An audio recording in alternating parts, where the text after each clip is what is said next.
Vida de Jornalista no ar, eu sou o Rodrigo Alves, esse é um podcast para a gente conversar sobre jornalismo com quem faz jornalismo, hoje com a voz um pouquinho baleada por causa de um resfriado, mas tudo bem, segue o jogo. Todos os episódios você encontra no Spotify ou em qualquer aplicativo de podcast no seu celular e segue lá o perfil no Twitter, @vida_jornalista, lá tem todos os links para você não perder nada. No episódio de hoje a gente faz uma ligação direta com Manaus para falar com a Kátia Brasil, que já passou por grandes jornais brasileiros e há 5 anos se tornou uma das fundadoras da agência Amazônia Real, uma agência de jornalismo que cobre temas relacionados aos povos indígenas, ao meio ambiente, questão agrária, enfim, temas muito relevantes da Amazônia, que a grande mídia geralmente cobre de maneira mais superficial, e a Kátia ajuda a gente a enxergar essa realidade com um olhar local de quem está vivendo lá de perto essas questões.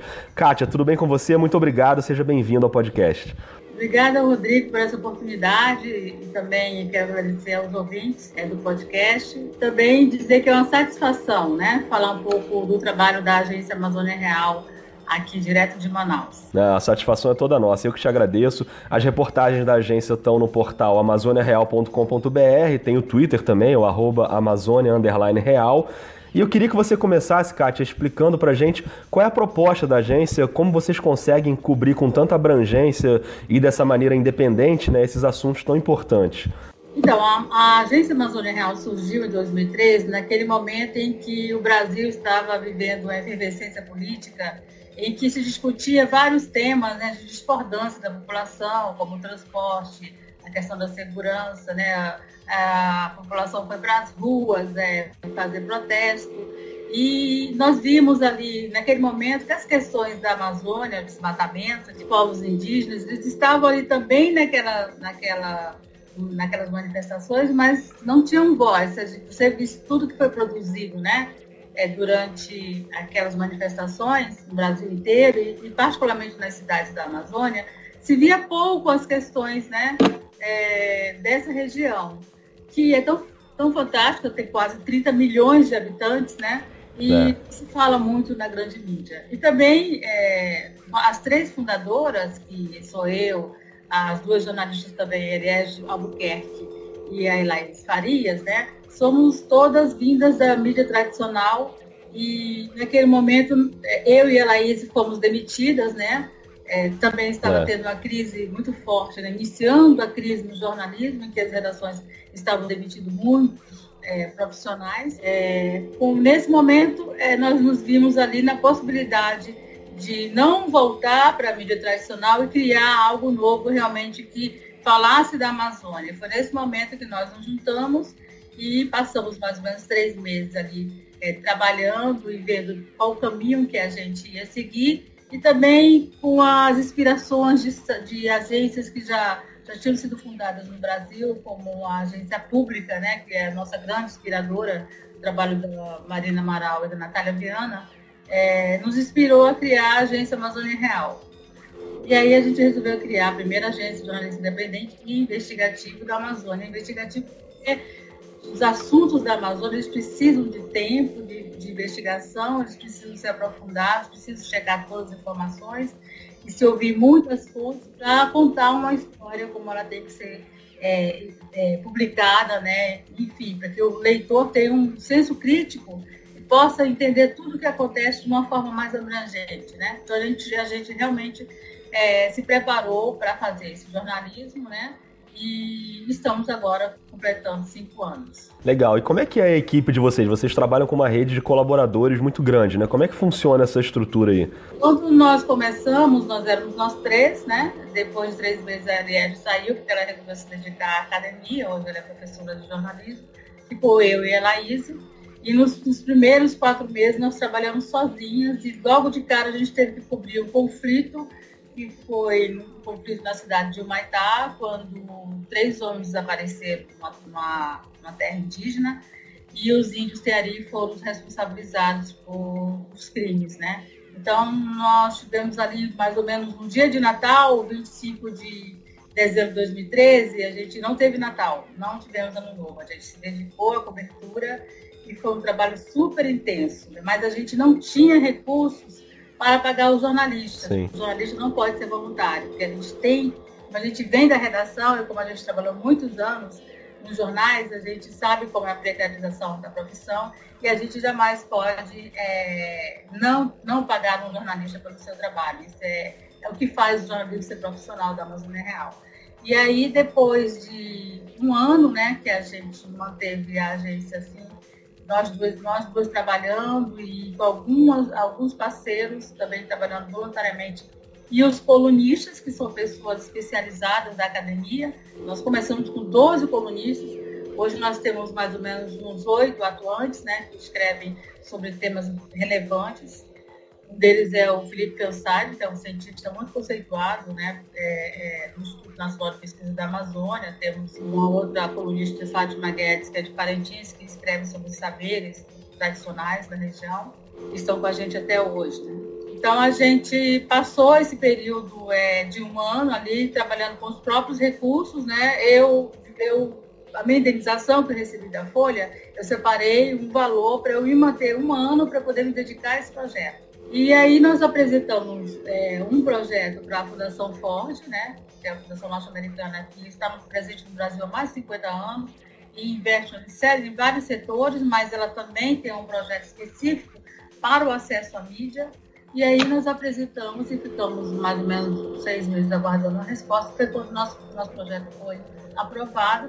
E aí a gente pôde manter a administração, contratar os jornalistas, né, nessa rede que nós formamos nos 9 estados da Amazônia. Hoje nós temos jornalistas no Acre, Rondônia, no Pará, no Amapá, no Mato Grosso.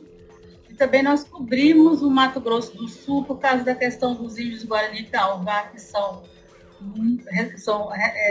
sofrem muita violência, né? Ali por parte do triângulo todo que existe ali em relação a fazendeiros, né? O agronegócio, enfim, eles implicam muitas violações de direito. Então, a gente, para dar visibilidade à questão dele, a gente cobre o Guarani e Kaiowá.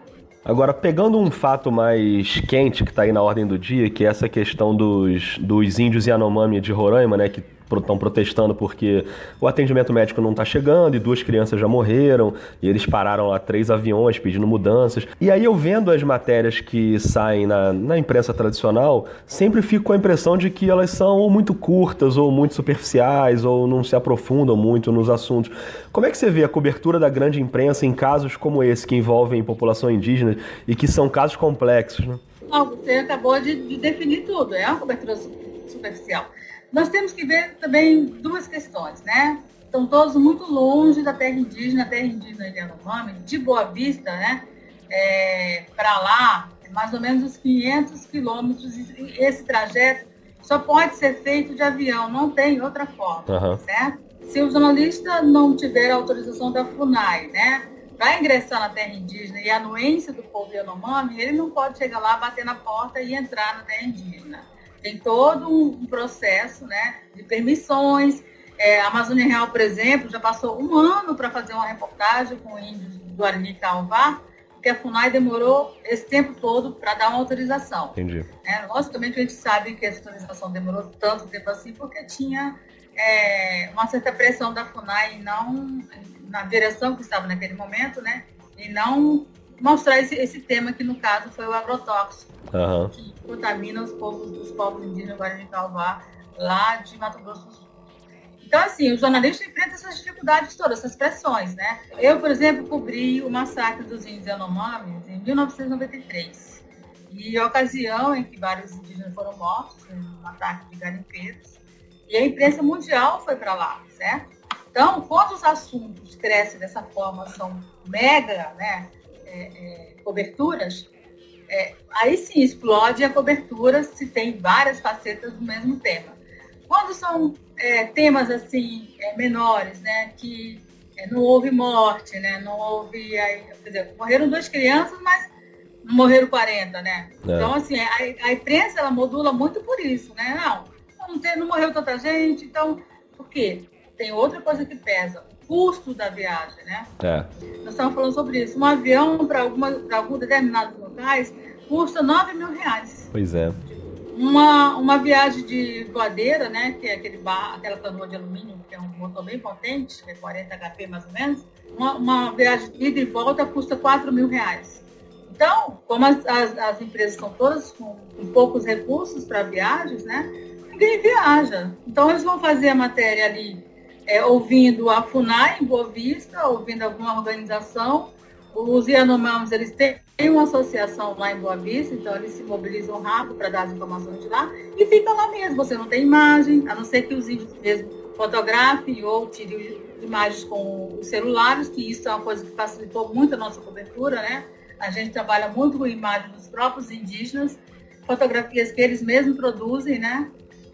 Para facilitar a cobertura e você dá uma ideia do que está acontecendo na visão deles. É assim que a Amazônia Real trabalha. Mas, assim, fora isso, se você não tiver esse apoio, você não consegue fazer mais do que 20 linhas, né? Ou os 15 cents. Numa matéria. Aí fica aquela matéria superficial, sem contexto, você não consegue entender nada, né? Então, o leitor, ele já recebe uma notícia incompleta, né? É verdade. Não, muito legal essa contextualização que você deu, porque realmente é uma realidade que às vezes a gente fica pensando, poxa, por que será que não acontece da maneira como a gente gostaria? E realmente é um caso complicado, né? Agora, a gente está no meio de uma campanha presidencial e eu também fico com a impressão de que a questão do meio ambiente, as questões indígenas, ainda estão muito longe do debate dos candidatos. Você acha que é por aí? Você acha que também é papel do jornalismo cobrar dos candidatos que esses temas estejam mais presentes? Sim, você vê que hoje a campanha eleitoral, ela está toda centralizada em polarizar, né? Mais uma vez, a gente está se repetindo a mesma coisa da última eleição, a polarização entre os candidatos, né? Então, assim, os grandes temas do Brasil, se podia estar discutindo, não se está discutindo. Se está discutindo, primeiro, um lado, a questão de um candidato que é racista, fascista, né, tem uma questão específica ali com as minorias, né, e do outro lado, os candidatos que querem assumir, mas também se questionam o passado desses candidatos. E os temas que são importantes, a segurança, a saúde, a economia, né, os jornalistas não estão discutindo isso de uma forma abrangente, né? Só atacando o que foi feito ou o que não foi feito. Ou seja, o exemplo passado de tudo que foi feito não serve, né? O que se tirou de bom dos governos do passado, né? Na questão da Amazônia específica, nós estamos preparando uma reportagem, aliás, são várias reportagens, tem um repórter nosso, que é o Fábio Pontes, que ele mora no Acre, né? Lá em Rio Branco. Então, ele está analisando todos os programas eleitorais dos governadores, dos candidatos ao governo, né? Dos estados. Estamos analisando justamente a questão ambiental, a questão dos povos tradicionais, que aí tem os indígenas, os quilombolas, os ribeirinhos, e também a questão até das mulheres, porque muitos candidatos, né, não se preocupam com as mulheres, especificamente em relação à saúde delas, ao trabalho específico, né? Porque você tem um eleitorado de mais de 50% de mulheres e você não vai analisar nenhum contexto para transformar várias mulheres, é complicado hoje, né? Agora, Kátia, vocês quando resolveram criar a agência, o que você teve que aprender além do jornalismo que você já praticava, enfim, na sua carreira, sobre empreendedorismo, plano de negócio, essa questão mais administrativa, assim, você teve que mergulhar também nessa área para conseguir colocar a agência de pé? Sim, das três eu que fui para essa área da administração. A minha experiência na Folha de São Paulo, fiz 13 anos correspondente da Folha aqui, eu administrava o escritório da Folha durante esse período todo e tinha, né, ali um trabalho também com relação a prestar contas, né, organizar o escritório. Eu tinha essa pequena experiência, né, mas que também me levou, dentro da Amazônia Real, a querer aprender mais. E aí eu fui para o Sebrae, e lá eu fiz cursos de como abrir uma empresa, como administrar as finanças, né? Também tive informações sobre a contabilidade, fazer o plano de negócios. O curso que eu fiz no Sebrae, o primeiro curso que foi como administrar a empresa, né? Na sala que eu estudei, eu era a única jornalista que estava presente. Ao meu lado tinha a pessoa que queria abrir a fábrica de picolé, outra senhora que queria ter uma oficina de desenhos, né? Tinha um cara que queria fazer agência de viagens, o outro uma padaria. Então, no meio de todas aquelas pessoas, eu estava lá e a professora sabia que meu objetivo era abrir uma agência de notícias e ela foi bastante cuidadosa comigo e me dar várias informações ali precisas, né, no dia a dia, que eu poderia fazer, né? Mas na hora assim, de montar o plano de negócio, eu tinha uma pergunta que isso nunca me sai da cabeça, né? O seu faturamento, como é que eu ia faturar com notícias, né? Nunca eu ia faturar com notícias, porque a notícia ia ser disseminada pela internet, que em 2013 ninguém comprava nada pela internet, ninguém doava para jornalista também no Brasil, porque o Brasil não tem a cultura de doar, né, para ler. Então, assim, nós pedimos um apoio de consultoria para o professor Rosenthal, do Centro NAT da Universidade dos Estados Unidos, que é um jornalista brasileiro muito importante, principalmente para os jornalistas que estão empreendendo nesse momento. Então, eu estava de férias, fui para o Rio visitar a família e marquei um encontro com ele me recebeu na casa dele. O professor Rosenthal foi super importante, porque ele nos deu o norte de dizer, não, vocês têm que fazer, vocês têm que criar logo esse site, né? Vocês não têm que esperar se vão receber dos leitores, se vão cobrar pelo conteúdo. Vocês têm que fazer, mostrar que veio, né? Porque senão ninguém vai saber, né, o que é a Amazônia Real, né? É uma parte muito burocrática, tem horas que realmente você fica de saco cheio, você volta lá, aí a pessoa ainda não assinou o seu documento, você tem que enviar para o Ministério da Fazenda para conseguir o CNPJ, né? Tudo isso demora muito, e eu fiz tudo isso em ajuda de contador. Porque quem tem grana vai lá, põe a grana na mão do contador e ele faz tudo, né? O cara vai lá, agiliza, em uma semana o cara consegue abrir uma empresa, mas eu, que não tinha contador, não tinha como pagar o contador, que queria aprender a fazer tudo isso, eu fui sozinha. Então, o processo durou 2 meses para abrir a empresa. E a agência não recebe recursos públicos, né? O que até garante para vocês uma independência na cobertura. A Amazônia Real foi pensada em não receber recursos públicos de nenhuma fonte do Brasil ou de outro país, né? Pelo fato de que, principalmente na Amazônia, nos estados da Amazônia, a liberdade de expressão ela é muito cerceada, os jornalistas são muito perseguidos, né? Então é impossível fazer o que a gente faz se a gente estivesse recebendo dinheiro do governo do Amazonas, por exemplo. Uhum. Né? Era impossível. Porque há muito cerceamento. Ontem mesmo, conversando com um jornalista, né, que é daqui, de Manaus, fez uma matéria envolvendo os bastidores do Tribunal de Justiça. Foram 4 pessoas, né, do tribunal impedir que a matéria fosse ao ar. Nossa. Entendeu? Então, nós estamos no dia 18 de setembro de 2018, certo? E aqui no Amazonas, capital da Amazônia, que é Manaus, né? Ou as pessoas se sentem no direito de ir numa emissora de TV para impedir que saia uma reportagem, porque não vai agradar, né, a determinado juiz, ou desembargador, magistrado que seja, né? Ainda é assim. Então, a Amazônia Real já passou por algumas situações difíceis, mas a gente conseguiu ultrapassar esses obstáculos. E hoje nós temos 2 financiadores, que é a Fundação Ford e a CLUA, que é uma iniciativa que envolve várias outras organizações que apoiam notícias sobre clima e também desmatamento, essa questão da violação de direitos de populações tradicionais. Entendi. A Elaíse até comentou agora nas comemorações, né, de 5 anos, no evento, ela postou dizendo que para fazer o jornalismo do jeito que vocês fazem, é preciso ter uma pitada de tempestade na cabeça. Ela usou essa expressão, né? E de fato vocês têm que encarar essa tempestade, né? Não tem outro jeito, né? Não, porque ela vem de várias formas. A gente diz o seguinte, nós estamos aprendendo a fazer jornalismo independente, toda a nossa equipe também, nós estamos em mutação. Porque a liberdade é tão forte com a gente, né? No trabalho, assim, no dia a dia, você tem assuntos tão quentes e tão duros de falar, né? Que você também tem que se preparar, né, para o baque. Quando publica, tem um baque, né? Eu sempre falo para todos, olha, vocês segurem a onda, porque o baque vai ser grande. Então, para ele ser divulgado da forma que nós fazemos, a gente precisa confrontar. A gente usa tudo que aprendemos nos anos todos que tivemos nas redações da mídia tradicional. E lá, por exemplo, no meu caso, eu tive grandes editores que trabalharam comigo, que me ensinaram muito, colegas que me ajudaram muito. Eu sou o que eu sou hoje por causa desses anos todos de profissão, e eu devo isso aos jornais, às TVs que eu participei, que eu trabalhei, né? Eu tive pessoas muito legais que me ajudaram a formar o meu senso crítico de jornalista. Então, assim, a gente trouxe isso e leva para os outros que estão com a gente agora, né? Tem vários jornalistas jovens que estão com a gente, iniciando a profissão também, que estão aprendendo a fazer esse jornalismo independente.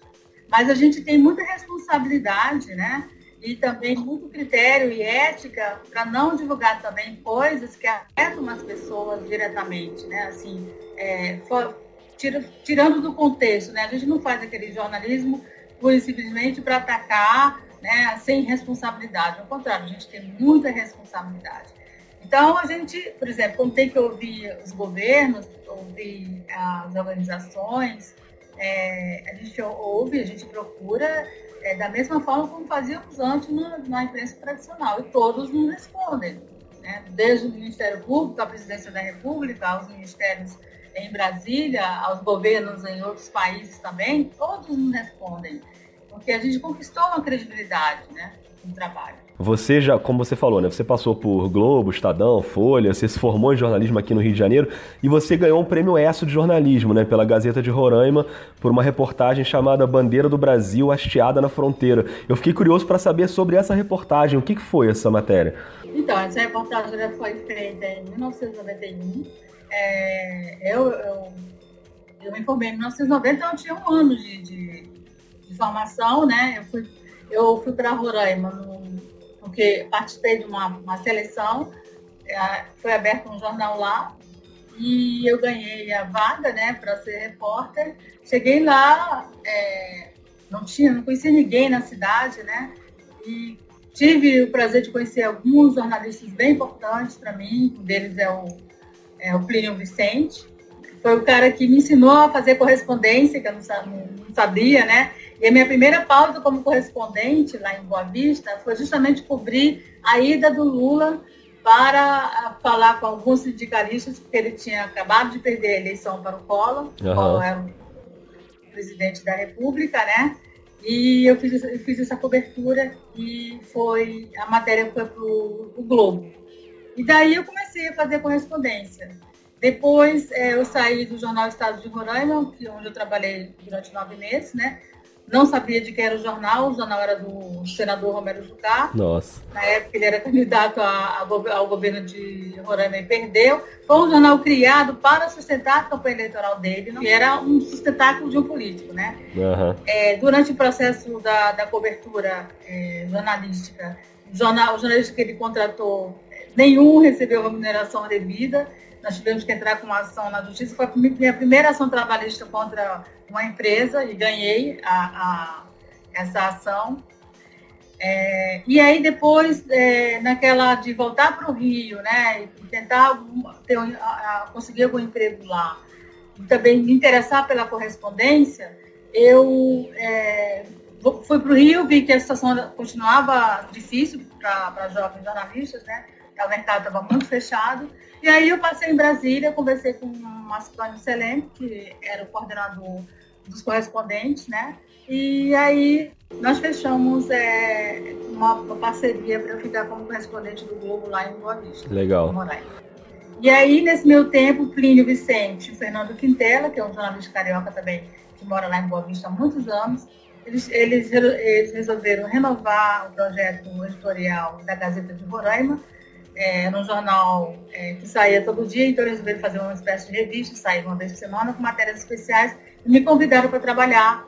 E foi onde eu pude conhecer o jornalismo socioambiental, tive chance de entrevistar as lideranças indígenas, acompanhar a questão da demarcação das terras indígenas dos índios na Puxi, também conhecer toda a problemática da terra indígena Yanomami, isso em 1991. No meio dessa história, começou um conflito com os garimpeiros e a Guarda Nacional da Venezuela, numa área em que não se sabia se o território era brasileiro ou venezuelano, né? Uhum. E os garimpeiros, alguns garimpeiros foram presos pelos militares venezuelanos e levados para uma prisão a mais de 2.000 quilômetros da fronteira, né? Uma circunstância assim de que a prisão era totalmente desumana, não tinha nenhum tipo de... Enfim, eles passavam necessidades na prisão E uma comissão de deputados da Assembleia Legislativa de Roraima resolveu fazer uma viagem, né? E fretaram 3 aviões e um desses aviões eles colocaram para os jornalistas fazerem a cobertura. Eu fui com 3 jornalistas no avião. Esse avião, no início, sofreu uma pane, nós tivemos que pousar numa outra pista, Nossa. Né? Uma pista no meio da selva, sem menor condição de pouso, aguardar o outro avião para a gente, enfim, ir para a pista Novo Horizonte, onde eles iam conversar com os garimpeiros sobreviventes de um ataque, né? Aí existia informação que alguns estavam desaparecidos, que outros foram presos, que esses militares venezuelanos roubaram a produção que eles tinham de ouro. Enfim, era uma confusão só. Quando nós chegamos lá, depois de um outro avião nos dar apoio, né? Eles já estavam, os deputados e os garimpeiros já estavam conversando, então eu tive que correr, né, para recuperar todo o tempo ali perdido. Nós ficamos umas 3 horas na outra pista, né? E aí eles fizeram um hasteamento da bandeira do Brasil, né? Tinham levado uma bandeira, mas não tinha um mastro. Lá alguém resolveu fazer um mastrozinho de uma baúba, que é uma planta que se dá muito aqui na floresta. E aí fez aquele mastro e eles hastearam a bandeira. Legal, daí vem o título da matéria, né? E essa matéria, ela ganhou o prêmio Mestre. E Kátia, pra gente arredondar aqui o nosso papo, com todas essas histórias que você contou, com todos esses perrengues que você já teve que passar antes e depois da agência, a agência tá aí de pé, tá viva, com 5 anos, vocês acabaram de fazer um evento para comemorar e para marcar esse aniversário. Quando você olha para trás, assim, nesses 5 anos, o que te dá mais orgulho de ter colocado esse projeto de pé? Me dá mais orgulho ver um estudante, né? Como isso muito acontece muito, e dizer, olha, eu leio a Amazônia Real, me inspiro pela Amazônia Real, quero fazer o que vocês estão fazendo. Isso é o que me dá mais orgulho. Desde o primeiro momento que a gente abriu a Amazônia Real, a gente abriu também, hoje nós temos uma redação, né? Já tem 3 anos que nós temos redação, onde a gente recebe todo mundo e também onde nós trabalhamos. E já estamos no 2º estagiário, né? Nosso estagiário agora, que a Maria Cecília Costa vai se formar.